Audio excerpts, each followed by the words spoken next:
우리가 성경 통독 시가서를 들어가기 시작했죠. 그래서 여러분에게 시가서를 읽는 법을 오늘 강의를 할까 합니다.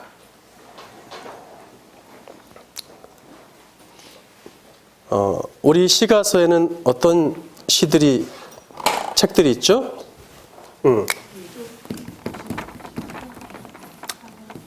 욥기, 시편, 잠언, 전도서, 아가서 이렇게 있습니다.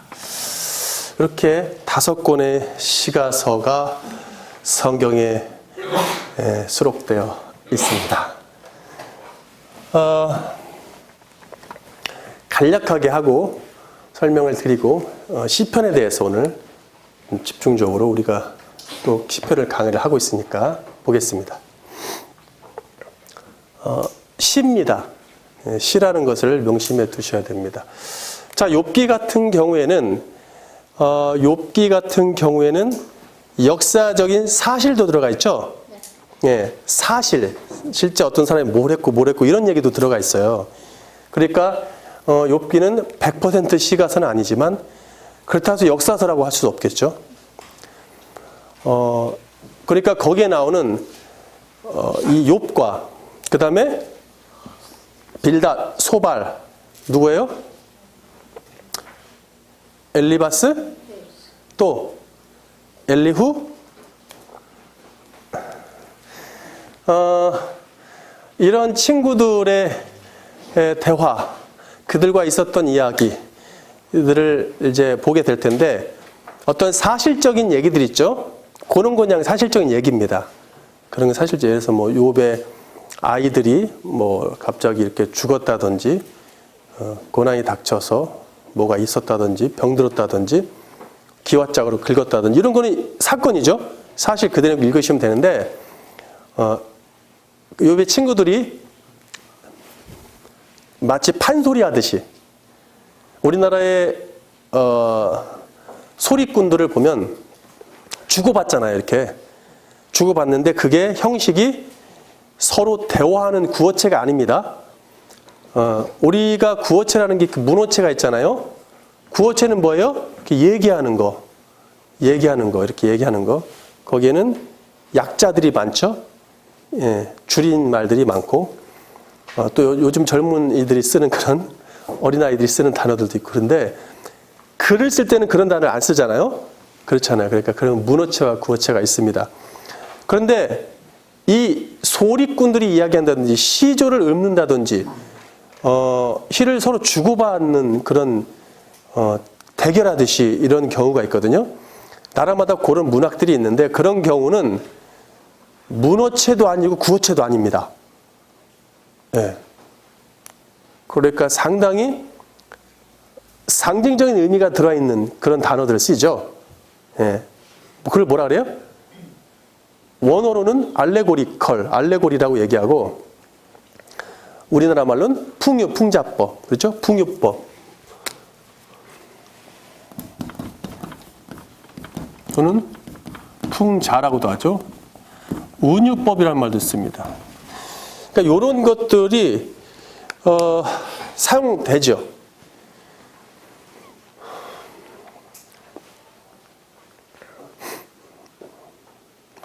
그렇게 욥의 친구들이 하나하나 나타나가지고 던지는 거예요. 판소리 하듯이 던지면 그걸 받아가지고 욥이 받아치죠. 예, 친구 욥 이런 식으로 번갈아가면서 하고 있습니다. 그러니까 그렇게 던질 때는 상당히 시적인 표현들이 나온다는 얘기예요. 또 욥이 받아칠 때도 시적인 표현들이 나오고 그래서 시가서가 되는 거예요. 사실 시적인 문구들이 더 많죠. 역사적인 사실보다 욥기 안엔. 그런 걸 잘 구별해서 읽으시면 됩니다. 욥의 친구들은 그 당시에 욥기의 시기를 아브라함이 비슷한 시기다. 이렇게 학자들은 보고 있어요. 정확히 알 수는 없지만. 그러니까 고대 시대죠. 족장 시대라고 보시면 돼요. 족장 시대인데 이 족장 시대에 지어졌다고 보시면 거의 맞을 것 같아요. 그런데 그때는 성경이 있어 없어요? 없죠? 네? 없죠? 네, 없습니다. 성경이 없어요. 아직 기록이 안 돼 있습니다. 구약 성경도 없습니다. 거의 구약 성경도 없다고 보시면 됩니다. 그러니까 하나님이 직접 그 백성들한테 가르쳐 주시는 것밖에 없죠. 그렇게 해서 아담이 받은 걸 자식들한테 전하고 아벨이 전하고 또 직접 하나님과 교제가 친근한 사람들은 하나님 내려오셔서 가르쳐 주시면 배우고 이런 식으로 구전되어 온단 말이에요. 근데 여러분 그 욥의 네 친구죠. 총 네 친구죠. 합쳐서 네 친구를 보면은 굉장히 성경 전체를 통달하는 정도의 지식이 있습니다. 그러니까 평범한 사람들이 아닙니다. 최소한 지도자급도 된다는 거죠. 최소한 지도자급 됩니다.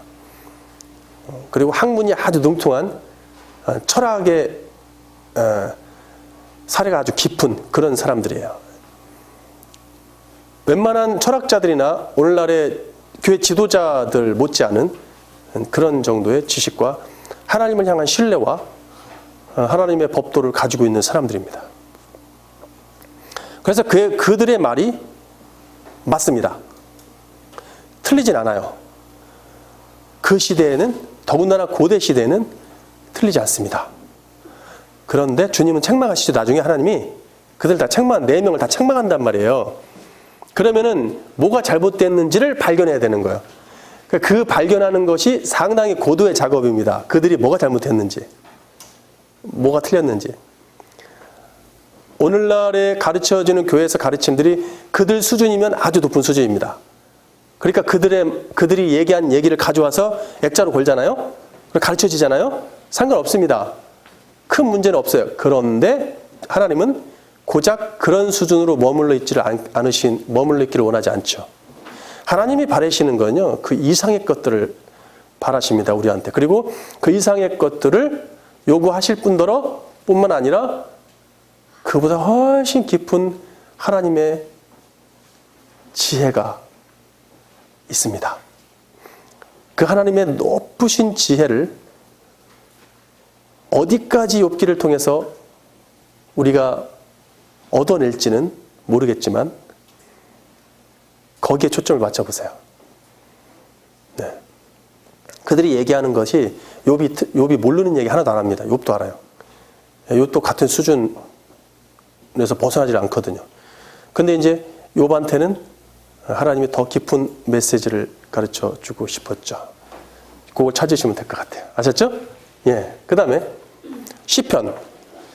시편은 좀 이따가 제가 본격적으로 할 거니까 잠언도 마찬가지입니다. 잠언도 그 참 지혜가 무엇인지를 가르쳐주는 그런 책이라고 볼 수 있습니다. 그런데 잠언 같은 경우에는 처음부터 끝까지 역사적인 기록을 하기는 목적으로 하지 않았습니다. 그러니까 역사적인 기록이나 사건에 대해서 이야기는 않아요. 대신 뭐예요? 예, 교훈을 준다, 흉계를 준다 하다 보니까 다소 시적인 표현들이 농후하게 들어 있어요. 예, 그래서 그 부분들을 이미 제가 부분들의 해석하는 방법들을 가르쳐 드렸기 때문에 그런 마음을 가지고 읽으셔야지. 그 문자만 보면 정말 이상해요. 정말 이상해요.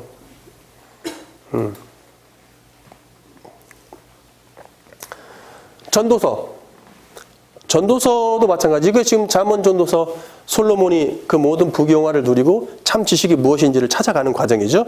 그렇습니다. 그 과정이기 때문에 짧은 인생에 어떻게 살아가는 것이 하나님의 백성이고 하나님의 뜻인지를 전도서가 이야기해 줍니다. 그러니까 전도서를 문자만 봤을 때는 상당히 비관주의적인 우울한 이야기예요. 근데 이 전도서 속에 숨겨진 이야기를 잘 찾아낸다면 다분히 시적인 표현들이 많으니까 가장 인생에 있어서 큰 기쁨을 하나 얻는 것이죠. 보화. 예수님이 말씀하신 정도의 보화를 얻는 것과 같습니다. 찾아보세요. 아가서는 우리 인간이 가장 관심 있는 것 중에 하나가 사랑이죠. 그렇죠? 사랑입니다. 그래서 세상의 노래와 세상의 소설과 세상의 수필들은 다 사랑과 관련된 주제를 갖고 있어요. 드라마, 영화, 하다못해 전쟁 영화를 하더라도 꼭 중간에 사병 하나가 사랑을 꽃피우죠? 전쟁터에서. 그런 게 끼일 정도로 없으면 안 될 그런 수준의 사랑, 우리와 깊은 관계가 있는, 관심을 가질 수 있는, 늙어 죽기 전까지도 관심을 갖는 그런 주제입니다. 근데 남녀 이야기의 하이라이트라고 보시면 돼요. 제가 요즘 남녀 이야기 하고 있죠? 성경의 남녀 이야기 하이라이트가 아가사입니다. 인간의 두 남녀의 사랑을 통해서 무엇을 찾을 것인가를 바라보십시오. 그러면 여러분은 제가 여러분한테 가르쳐드린 법칙 2개 있죠? 첫 번째, 어떤 공식? 성경의 남녀 공식. 두 번째, 이슈와 이슈와의 원리 적용하면 답이 나옵니다. 그걸 적용 안 하면 뭐예요? 19금의 진한 러브 스토리에 불과하죠. 그래서 어떤 이단들은 아가서를 성경에서 찢어냅니다. 자, 시편 보겠습니다. 여러분 나눠드린 거 보세요. 오늘날은 발달된 매체를 통해서 문학 작가들의 글이 그 시대, 내가 글을 쓰고 있어요, 시를. 그러면 내가 쓰고 있으면 내 글이 동시대 사람들한테 실시간으로 전달이 되죠. 예, 지금은 그래요. 그런 시대가 됐어요. 하지만 미디어나 매체가 없었던 옛날에는 문학 작품을 자기 시대 사람들한테 읽힐 방법이 없어요. 에? 왕이나 돼야 전국에 파발을 시켜서 방을 붙이기라도 하지, 광고를. 아니, 일반인들이 어떻게 알려요? 자기 작품을 못 알리죠. 그 작가가 죽고 많은 시간이 흘러서야 비로소 그 작품들이 사람들한테 읽혀지죠. 그렇습니다. 옛 시대에는 문학 작가들도 자기 글이 먼 훗날에 읽혀질 것을 알고 있어요. 그렇기 때문에 의도적으로 먼 훗날에 후세들한테 전할 메시지를 글 속에 담는다는 얘기예요. 네. 아예 자기 시대 사람들한테 글을 쓰지 않는다는 얘기예요. 의도적으로. 어차피 알릴 수 있는 방법이 없으니까. 동시대 사람들이 아닌 후세 사람들을 위해서 글을 썼다. 작품들을. 마찬가지로 한국의 일제 강점기에 활동했던 저항 시인들과 오늘 시편의 시인을 비교할 것입니다. 오늘 그 연습을 할 건데, 이 일제 강점기에 활동했던 저항 시인은 자신이 전하려는 메시지를 시 속에 담았는데 자기 시대, 일제 시대 사람들한테 전하려고 썼을까요? 아니죠. 방법이 없죠. 더군다나 나라도 뺏겼는데 누가 밖으로 나왔다면 바로 일본 애들이 이렇게 하겠지, 다. 그러니 뭘 작품 자체를 쓸 수가 없어요. 천황 만세 이런 거나 써야 좋아하겠죠. 그렇게 후세에 전하려고 글을 썼다는 얘기예요. 자신의 생각을 직설적으로 표현하거나 현실의 상황을 곧이곧대로 말하지 않는단 말이에요. 그것이 바로 이런 거죠. 은유법, 풍자법을 통해서 풍유법, 은유법, 풍유법으로 다른 소재를 가지고 자기 마음을 표현하는 거예요. 현 시대의 실상을 곧이곧대로 단어를 쓰지 않고 다른 소재를 가지고 이렇게 우회적으로 돌렸다는 얘기예요. 예. 우회적이다 이런 말 쓰죠. 만약에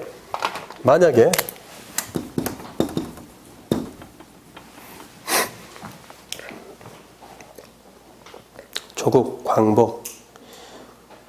광복, 자유, 일제, 식민 이런 말을 사용해서 글을 쓰면 됩니까? 잡혀가죠. 목숨도 잃고 글도 뺏기고 후세에 전하기는커녕 자기 세대 사람들한테 읽히지도 못하고 그리고 사실 직설적으로 표현하면 시가 아니에요. 그 당시에는. 요즘은 자유시가 발달이 돼서 직설적으로 표현을 합니다. 그러나 그런 시들은 그렇게 높이 평가받지 못합니다. 아직도 시는 상당히 상징적으로 돌려서 써야 이게 무슨 뜻일까 하는 묘미가 있거든요. 묘미가 있어. 나는 오늘 아침에 일어났다. 그리고 밥을 해 먹었다. 그리고 현관문을 열고 밖을 나갔다. 뭐 이런 식으로 글을 쓰면 그게 무슨 작품입니까? 생각할 게 아무것도 없잖아요. 생각할 게. 그렇잖아요. 생각할 게 없잖아요. 나는 오늘 아침에 유럽풍의 향기가 가득한 음식을 먹었다. 이게 뭐지? 생각하잖아요, 이렇게. 그렇죠? 작가는 그게 이제 썩은 냄새가 나는 치즈였겠죠, 예를 들어서. 근데 그걸 그렇게 얘기하면 재미없으니까 생각할 수 있는 기회를 줘야 되는 게 작품 아니겠습니까? 그것을 시문학의 묘미라고 하죠. 그러므로 과거 일제강점기의 시를 읽으면서 그 시인이 무엇을 말하려고 하는지 메시지를 찾아야 합니다. 근데 그걸 찾지 않고 문자 그대로 읽어간다면 별 볼 일 없는 시예요. 네. 또는 현실 도피, 또는 진짜 혼자 놀고 있네 이렇게 될 수도 있어요. 자, 이상화의 예를 들어서 이상화의 빼앗긴 들에도 봄은 오는가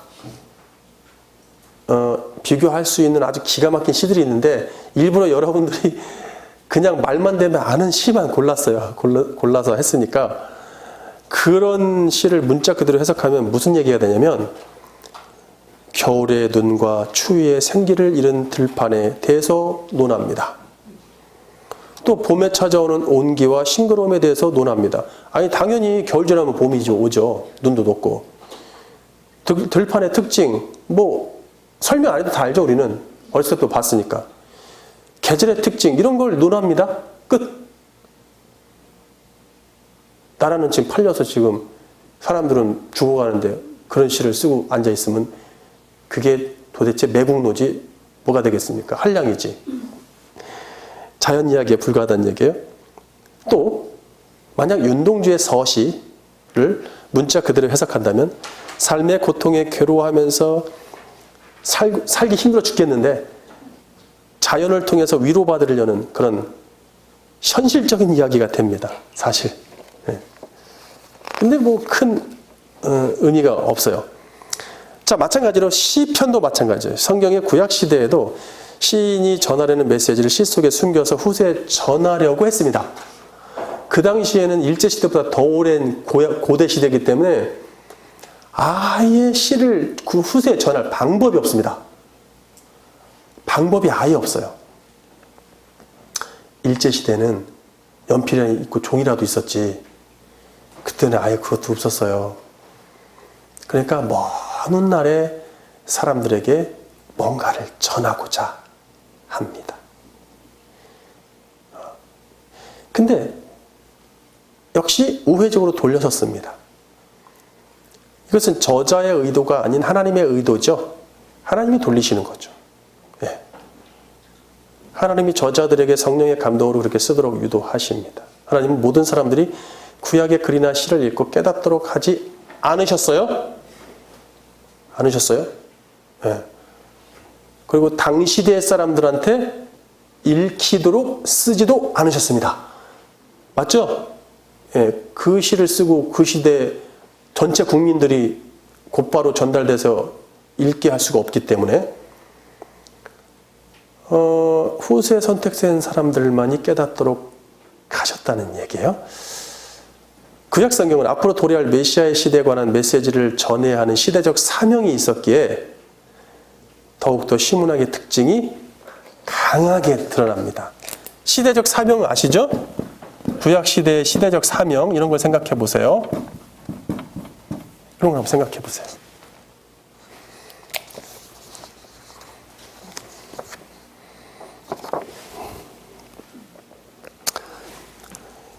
교회 역사에서 개혁주의자들은 이 시편을 읽고 해석할 때 시문학의 특징을 살려서 그 속에 숨겨진 메시아적 메시지를 찾으려는 게 기본 자세였어요. 그냥 찾았어요. 그냥 그게 기본이니까. 근데 오늘날은 시에서 그런 걸 안 찾는 것 같아요. 시가서에서. 그런 노력이 점점점 사라져 가고 있습니다. 소수의 사람들에 의해서 그런 시가서의 해석 기법, 거기서 하나님이 원하시는 그 메시아적인 특징을 살려내려는 그런 해석 기법이 소수 사람들한테 의해서 지금까지 유지는 되고 있습니다만 사실 많이 사라지고 있어요. 자, 이제 한번 비교해 보겠습니다.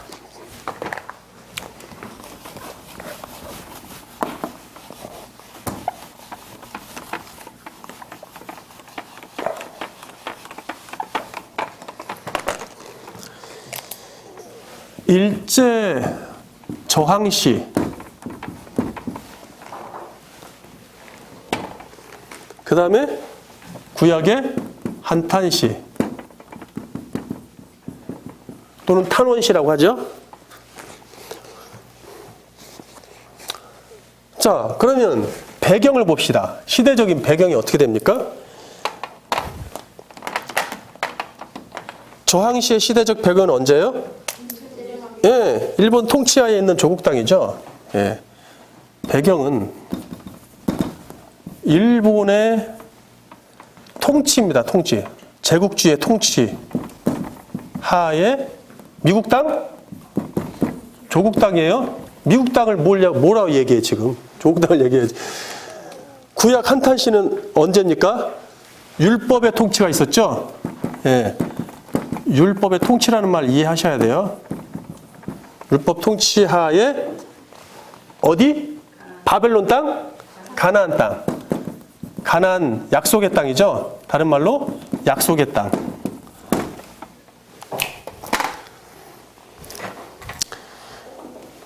자, 그러면 그들의 삶을 억압했던 억압의 본체가 누구야? 제국주의죠. 예, 일본 제국주의입니다. 구약시는 누가 하고 있어요?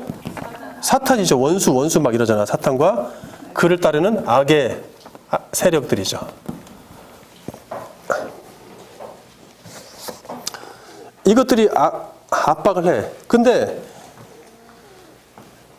그들에게 있어서 정말 정신적인 공포의 요소가 뭐였을까? 정신적인 공포 요소가 뭐냐는 거야. 일제 저항시에서 제국주의 압박은 억압자들의 공포가 아니라 그것을 본능적으로 회피하는 거. 자, 저는 지금 이때 이 시대에 악인들, 이 시대에 제국주의에 붙어 사는 사람들의 기준으로 하고 있지 않습니다. 조국을 사랑하고 독립을 소망하는 사람들, 하나님을 사랑하고 뭐예요? 메시아를 기다리는 사람들. 자, 이런 사람들을 기준으로 하고 있단 말이에요. 그러니까 그들에게 일제시대에서 공포 요소는 자기가 본능적으로 회피하는 거. 이 조국의 이 현실을 에이, 어떻게 되냐? 우리가 힘 있냐? 그래, 일본 하라는 대로 하지 뭐. 일본말 하고 이름 개명하고 일본말로 그냥 그러고 살면 되지 뭐. 이렇게 본능적인 회피가 있겠죠. 그러면 목숨은 부지할 수 있으니까. 잘만 하면 이완용처럼 붙어서 잘 먹을 수도 있으니까. 이런 거예요, 이런 거. 그러면 구약 한탄시는 뭐예요?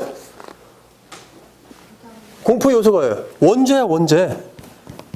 아담으로부터 내려온 원죄가 그들의 근본적인 고통의 요소가 되죠. 공포의 요소고. 불신자들하고는 상관없습니다. 그러면은 뭘 빼앗겼어? 그래서 뭘 빼앗겼어요? 일제 저항시에 자유를 빼앗겼어요. 자유. 구약 한탄시는 자유도 되지만 성경적인 단어로는 샬롬, 평화입니다. 평화를 빼앗긴 것이죠. 그래서 일제 저항시는 보면은 자유로운 백마 타고 온 그가 자유를 갖고 올 것이다. 이런 표현들이 많잖아요. 여기 뭐요? 메시아가 평강의 왕으로 오는 거. 자, 해결책이 뭡니까? 이 고통의 해결책이. 광복이죠. 볼 거 없죠. 조국의 광복. 여기는 메시아의 도래. 또는 구원자라고도 하시죠. 네, 이겁니다. 그러면 이렇게 해가지고 잘 먹고 잘 살면 끝이에요? 그래봤자 인생 몇 년 산다고. 그리고 자기 인생 동안에는 그날이 다 오지 않았죠? 이쪽이나 자기 인생에 이걸 맛봤습니까? 맛보지 못했는데 맛보지 못할 걸 뭐하러 이렇게 난리치자는 거야. 궁극적인 목표가 뭡니까?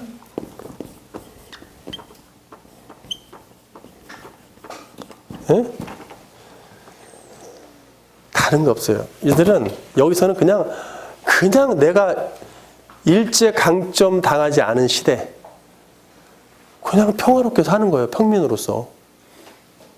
뭘 대단한 걸 원하는 게 아니었어요. 우리도 광복을 이룬 다음에 주변 나라들을 제국주의로 힘으로 눌러야지, 그런 소망이 있는 게 아니야. 그런 궁극적인 목표가 있는 게 아니라 그냥 평범하게 사는 거예요. 뭐 대단한 게 없어요. 시를 한번 읽어보세요. 원수를 반드시 갚아, 이런 게 아닙니다.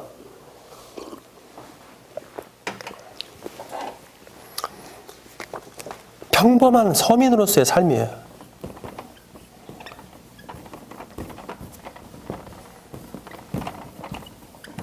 그런 나라가 되는 거예요. 그런 나라가. 그냥. 여긴 뭐예요?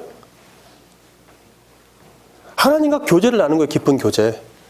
하나님과의 교제, 깊은 교제. 이때는 불가능하죠. 근데 깊은 교제가 나누려면 어떻게 돼야 돼요? 이게 해결돼야 되잖아요. 이분이 해결하러 오시고 그럼 교제를 하게 되잖아요. 또는 하나님과 화목하다는 거, 그것입니다.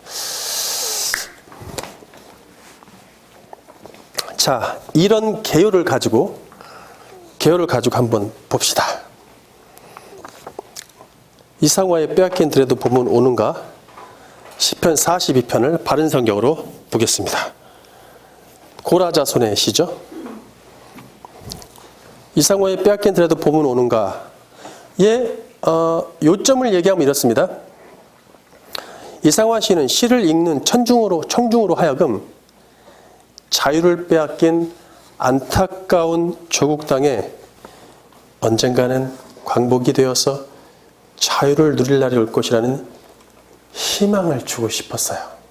그리고 자기가 죽어서 언젠가 자기 세대에 이루지 못할지라도 다음 세대에 본 훗날에 자유로운 땅이 됐을 때, 이 자유를 그토록 갈망하는 사람들이 우리 조상들 중에 있었구나. 우리는 그 자유를 지금 보세요. 우리는 이렇게 자유롭게 누리죠. 일본 놈 해도 뭐라고 안 해, 누가. 그때는 큰일 나죠. 그러니까 우리 후세들이 이 시를 읽으면 우리 자유가 값진 것이었구나 라는 것을 전달하고 싶었겠죠. 그런 조국 땅을 들로 표현합니다. 왜? 자연적인 소재를 갖고 얘기하죠. 그러니까 일반적으로 봤을 때는 자연 창가, 일본이 봤을 때도, 일본 사람들이 봤을 때도 별 문제 없겠다, 이 정도가 돼야 되겠죠. 그래야 시가 살아남으니까 조국 땅을 들로 표현합니다. 일제 식민지 통치하에 놓인 조국 땅을 빼앗긴 들이라고 하는 거예요. 들과 빼앗긴 들 구분되시죠? 그냥 들은 뭐예요? 원래 조국 땅. 빼앗긴 들은 제국주의의 자유를 빼앗긴 그 조국 땅. 근데 거기다 제국주의가 들어와가지고 우리 조국 땅이 자유, 이런 말 쓰면 안 되겠죠. 그러니까 왜 빼앗겼다는 거야? 그 푸르른 들의 아름다운 그 푸른 자연 생동감이 넘치는 건데 겨울이 돼서 눈이 확 와가지고 얼음과 눈이 밟아버렸잖아요. 그죠? 그거 얘기하는 거예요. 그거 얘기하는 거예요. 감이 오시죠? 네. 그리고 광복으로 누이는 자유, 광복이 되는 그때를 시절로, 계절로 봄이라고 표현하는 것이죠. 그렇게 겨울의 한파가 강력하게 들의 아름다움을 빼앗아 갔지만 곧 봄이 반드시 오듯이 광복도 올 것이다. 이거죠. 자, 그럼 시편 42편의 요지를 말씀드릴게요. 본시는 고라자손이 지혜와 통찰력을 주기 위해 쓴 교훈시로 알려져 있어요. 하나님과의 교제가 끊긴 약속의 땅, 그 땅에 들어갔단 말이에요. 그런데 하나님과 교제가 끊겨 있어요. 근데 약속의 그 땅에 언젠가는 죄가 해결되어서 평화의 날이 올 것이라는 희망을 주려는 것이죠. 그렇죠? 그래서 먼 훗날에 후세들한테, 저와 여러분한테 우리가 누리는 이 하나님과의 평화가 얼마나 값어치 있는 것인가를 알려주고 싶었던 것입니다. 왜? 옛날에는 그렇지 못한 시절이 있었다는 것이죠. 그래서 시인은 약속의 땅을 뭘로 표현합니까? 요단 땅, 헤르몬, 미살산. 거기 지명들 나오죠? 네. 이게 뭐예요? 산, 평야, 네? 뭐 이런 거잖아요. 지금 자연과 비슷하게. 그 다음에 사탄과 죄의 통치하에 놓인 그 약속의 땅을 뭐라고 표현합니까? 시냇물조차 없는 메마른 땅. 네? 빼앗긴 들처럼. 또 구원자를 통해 누릴 평화의 물이 가득한 땅. 이런 말도 쓰죠? 평화의 물이 가득한. 그 구원자를 통해서 평화를 누릴 텐데 그것은 마치 물이 가득한 땅과 같다. 이렇게 비교. 메마른 땅, 물이 가득한 땅. 자, 1년. 지금은 남의 땅 빼앗긴 들에도 봄은 오는가? 빼앗긴 들의 안타까운 현실입니다. 내가 늘 봐왔던 그 들녘인데, 그 들인데, 어렸을 때부터. 근데 겨울이 되니까 금만 그 아름다움을 빼앗겨서 마치 남의 땅처럼 돼버렸다는 얘기겠죠. 거기에 봄은 과연 올 수 있는 것일까? 1절. 하나님이여 사심이 시냇물을 찾기에 갈급하듯이 내 영혼이 주님을 찾기에 갈급합니다. 시냇물이 없어 목이 타는 사슴. 죽느냐 사느냐의 문제죠. 보기에는 못 가져갈지라도 그렇지 않습니다. 안타까운 현실입니다. 왜? 그 땅에는 우기와 건기가 있어요. 팔레스타인 그 땅에는 우기와 건기가 있고 약속의 그 땅의 건기는 1년 내내 계속됩니다. 짧은 우기가 있어서 그때 물이 요단을 넘칩니다. 헤르몬산, 헐몬산에서 내려와서. 그리고 그러한 물은 곧 전체 국토에 생명력을 주지만 곧 말라버려요. 많은 생명들이 죽어나갑니다. 2년 나는 온몸에 햇살을 받고 푸른 하늘 푸른 들이 맞붙은 곳으로 가르마 같은 논길을 따라 꿈속을 가듯 걸어만 간다. 궁극적인 목표인 푸른 자유의 푸른 하늘. 푸른 하늘을 부정적으로 표현하진 않잖아요. 하늘. 되게 자유롭잖아요. 하늘을 난다는 것이. 새가 하늘을 나는 것은 자유의 상징입니다. 그런 푸른 하늘과 멀리 보면 하늘과 지평선에 맞닿았죠? 일자로 붙어 있잖아요. 근데 그 맞닿은 하늘과 붙어 있는 땅의 차이가 얼마나 큽니까? 그 땅은 꽁꽁 얼은 겨울이지만 상징적인 의미로는 자유를 빼앗긴 조국 땅. 하늘과 맞닿아서 대치가 되고 있잖아요. 그것을 보면서 한감이 교차하면서 꿈속을 가듯 걸어갑니다. 2절 내 영혼이 하나님 곧 살아계신 하나님을 갈망하니 어느 때에 내가 가서 하나님의 얼굴을 배울까. 궁극적인 목표인 하나님과의 자유롭고 깊은 교제, 하나님을 뵙는다는 것은 깊은 교제에 들어간다는 것이겠죠. 그 시대가 과연 올 것인가. 마치 온 것처럼 착각이라도 하며 살고 싶은 것이죠. 3년 입술을 담은 하늘아 들아 내 마음에는 내 혼자 온 것 같지를 않구나. 네가 끌었느냐 누가 부르더냐 답답하라 말을 해 다오. 그러나 입술을 다물고 있는 조국의 현실, 조국의 현실이죠. 답이 없는 답답한 현실, 도무지 그날이 올 것 같지 않아요. 그래서 혼자 고독과 싸웁니다. 3절 사람들이 온종일 내게 하는 말이 내 하나님이 어디에 있느냐 하므로 내 눈물이 밤낮으로 내게 음식이 되었습니다. 모든 사람들이 유일한 해결책인 하나님이 안 보인다고 나에게 비웃으니 도대체 희망이 아예 없는 것 같아요. 과연 그날이 올 것인가. 고독의 눈물만 흐릅니다. 눈물이 음식이 될 정도가 됐어요. 사연 바람은 내 귀에 속삭이며 한 자국도 섰지 마라. 옷자락을 흔들고 종다리는 울타리 넘어 아씨같이 구름 뒤에서 반갑다 웃네. 고맙게 잘 자란 보리밭아 간밤 자정이 넘어 내리던 고운 비로 너는 삼단 같은 숱이 많다는 얘기입니다. 머리를 감았구나. 내 머리조차 가뿐하다. 상쾌하다. 일제의 강압을 겨울에 비유했죠. 그 다음에 추위와 눈에 얼어붙은 힘겨웠던 들녘이 마치 푸르른 봄을 빼앗겼다는 것이죠. 그 들녘은 뭔가를 빼앗겼다는 느낌 들잖아요. 푸르름을. 그런 기간입니다. 그런 기간이에요. 그런 기간에 이제 조금씩 봄이 올 것 같은데 올 때가 됐는데 그러면서 그런 희망을 가지고 뭔가 착각하면서 열심히 살아보려고 합니다. 하지만 그 기간은 사실은 이렇게 긍정적으로 얘기할수록 더 비참하죠. 현실은 그렇지 않으니까. 4절 전에 내가 무리와 동행하여 기쁨과 감사의 소리를 바라며 절개를 지키러 가는 무리를 하나님의 집으로 인도하였는데 이런 일을 회상하니 내 마음이 상하는구나. 내 영혼아 내가 어찌하여 낙담하며 내 속에서 불안해하느냐. 너는 하나님을 바라라. 나는 그의 얼굴의 구원으로 인하여 여전히 그분을 찬양할 것이다. 현실을 여기도 바라보는 거. 하나님과 임재가 끊어져 가슴이 미어져 지금 낙심하는 상황이에요.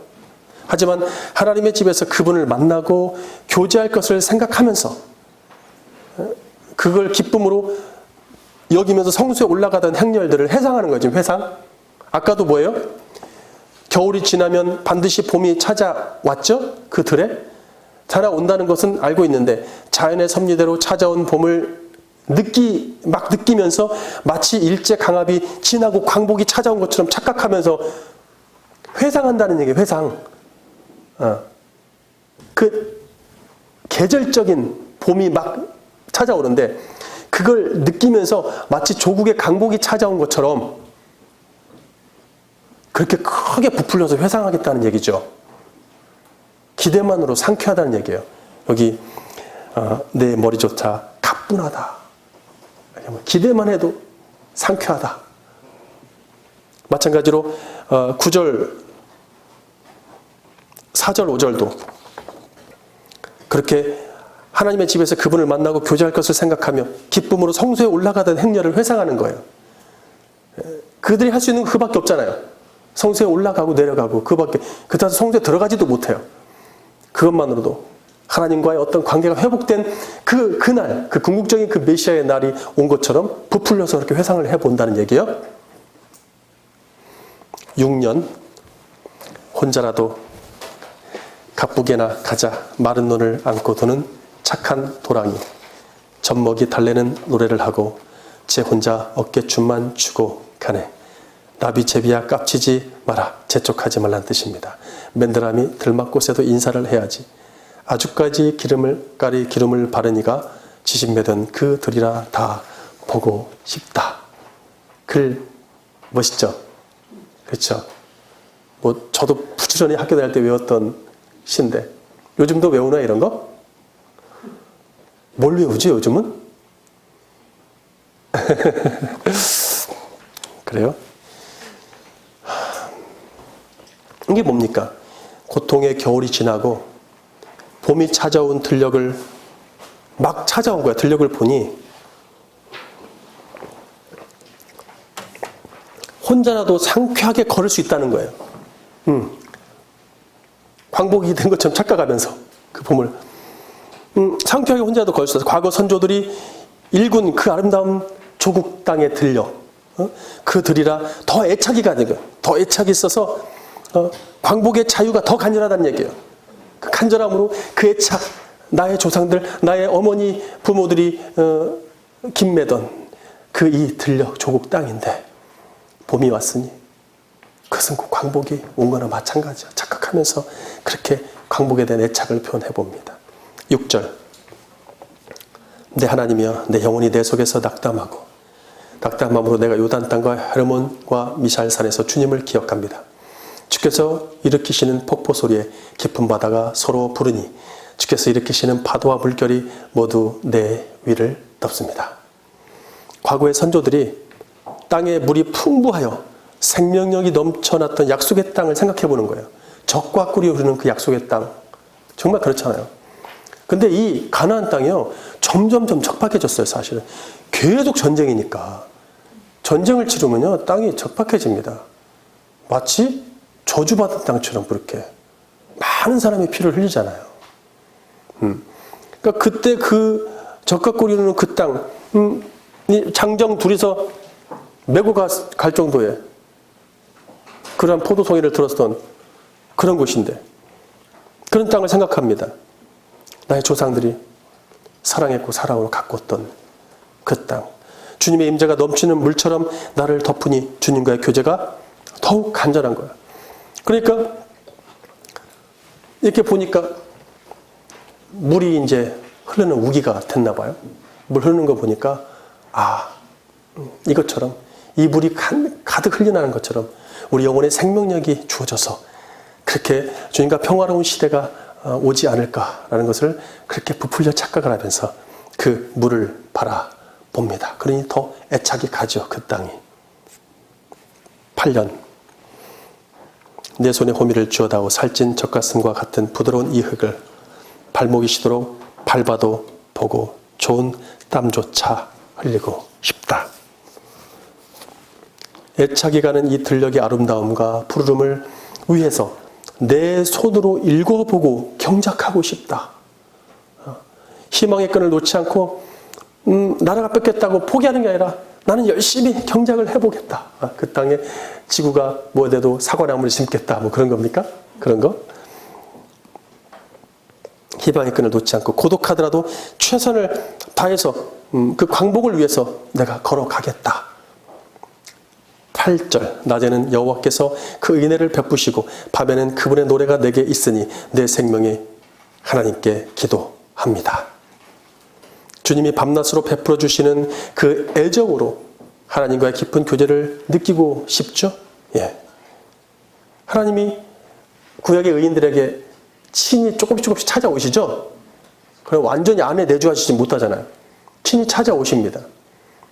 그러나 그게 점점점 드물어져요. 찾아오심이. 죄가 더욱더 관영하니까. 깊은 교제를 나누고 싶은데 그러나 언젠가는 문제가 해결되고 진정한 교제를 하고 할 때가 올 것이다. 하나님의 인애가 베풀어지고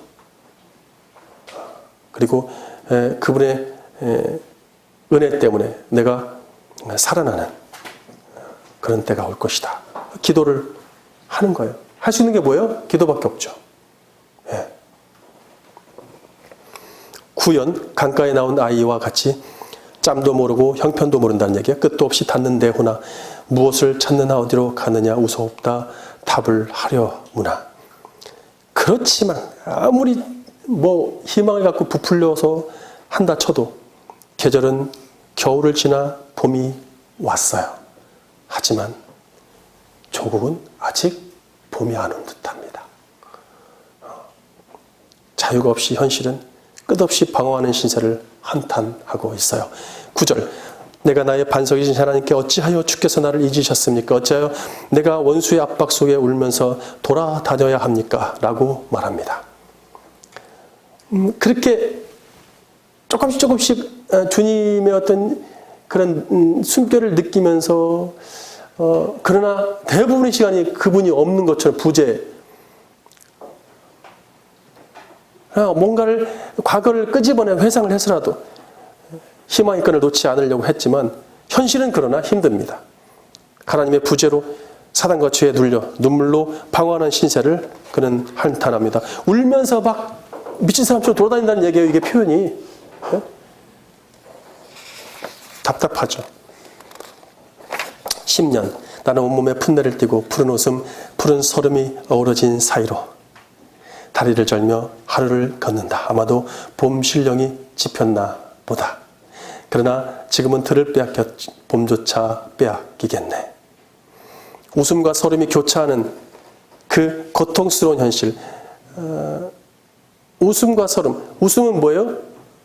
들에 봄이 왔으니까 웃음이 자랍니다. 그러나 조국 땅은 봄이 안 와서 서름이 복받칩니다. 그렇게 교차하는 고통스러운 현실을 극복할 방법이 없어요. 방황하며 하루 종일 걷다가 또 걷다가 이 막 봄 기운이 찾아든 이 조국 땅의 들녘을 내가 하루 종일 걷다 보면은 언젠가는 조국 항복이 오겠지. 그런 착각을 하면서 그렇게 돌아다닙니다. 방황합니다. 지친 다리를 절니다. 봄 신령이 나를 이끈 것처럼, 뭔가에 사로잡힌 것처럼, 홀린 것처럼 언젠가는 조국 땅에 봄이 온다는 기대를 저버리지 말아야 한다. 절대 봄을 빼앗길 수가 없다. 라고 다짐을 하며 끝맺습니다. 10절, 내 뼈를 찌르듯이 내 원수들이 날마다 나를 조롱하여 말하기를 내 하나님이 어디 있느냐 합니다. 내 영혼아 내가 어찌하여 낙담하며 어찌하여 내 속에서 불안해하느냐. 너는 하나님을 바라라. 나는 나의 얼굴에 구원이신 나의 하나님을 여전히 찬양할 것이다. 원수들의 조롱소리에 뼈를 찌르는 고통이 계속됩니다. 뼈를 찌른다. 사단과 그 세력들은 하나님의 부재를 더욱 들춰냈죠. 네 하나님 어디 있어? 너 뭐 그 모양 야야 포기해. 이렇게 들춰내서 고통을 주죠. 그러나 구원자가 오셔서 그 고통의 문제를 해결해 준다는 기대를 절대 저버리지 않죠. 내 영혼아 어찌하여 낙담하느냐 불안해하느냐. 하나님 바라봐라. 그는 성실하신 그분이 반드시 이루실 것이다. 절대 낙담할 수가 없다라고 다짐을 하면서 시를 마칩니다. 자, 이렇습니다. 이 두 시가 이래요. 문자로 봐서 나옵니까? 안 나오죠. 아무것도 안 써있죠. 그런데 그 문자만 갖고 와가지고 만약에 빼앗긴 들에도 봄은 오는가 1년 가지고 푸른 들녘이 겨울의 냉기로 생명을 잃었는데 반드시 봄이 올 것입니다. 여러분 겨울이 지나면 봄이 옵니다. 이렇게 가르치면 되겠습니까? 문자만 갖고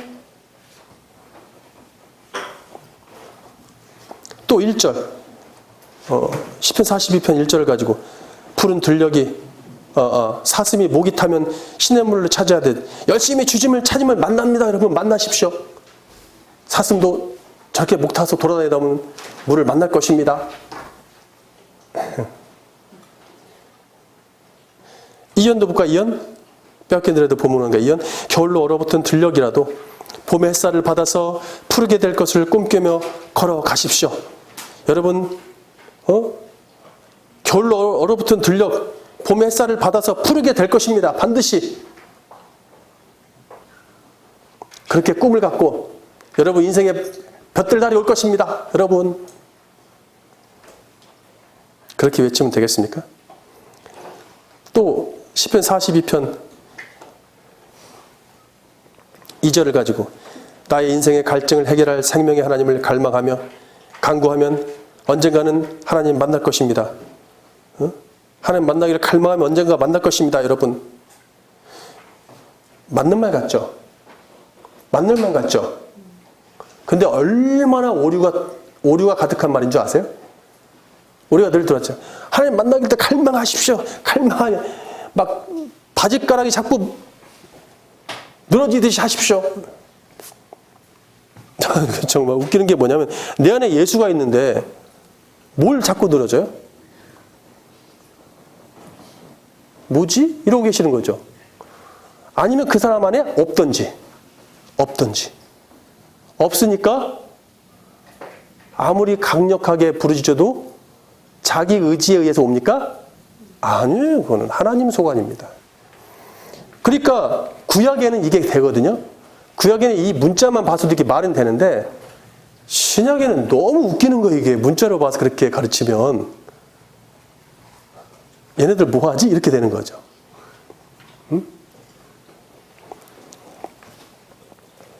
이상화의 이 시를 그렇게 문자로 보면 겨울을 지나 봄의 싱그러움을 향한 자연 예찬, 갈망, 자연의 섭리 이런 거에 끝나 이런 거에 지나지 않습니다. 근데 그런 문자를 가지고 우리가 와서 깨닫는다면 이상화 시인이 얼마나 슬퍼하시겠어요. 시편 42편도 마찬가지로 문자로만 봐서 인생의 절망 중에 구원을 위한 기도라고 한다면 인생의 육신의 문제 적용할 게 뻔한데 우리 육신이 정말 힘든데 이걸 간절히 갈망하면 육신의 문제를 해결해준다. 거의 이렇게 적용하죠? 시편의 한 단시를 다 이런 식으로 적용합니다. 육신의 문제로 해결해주는 해결자로. 근본적인 문제를 시는 증본하고 싶은 건데 만약에 우리가 그런 근본이 아닌 눈에 보이는 문제를 이 구절 가지고 적용해서 찾는다면 이 시를 쓴 시인이 얼마나 화가 나겠어요.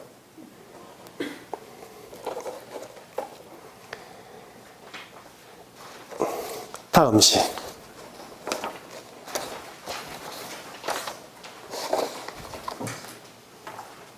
쉬면 저 방으로 들어갈 사람.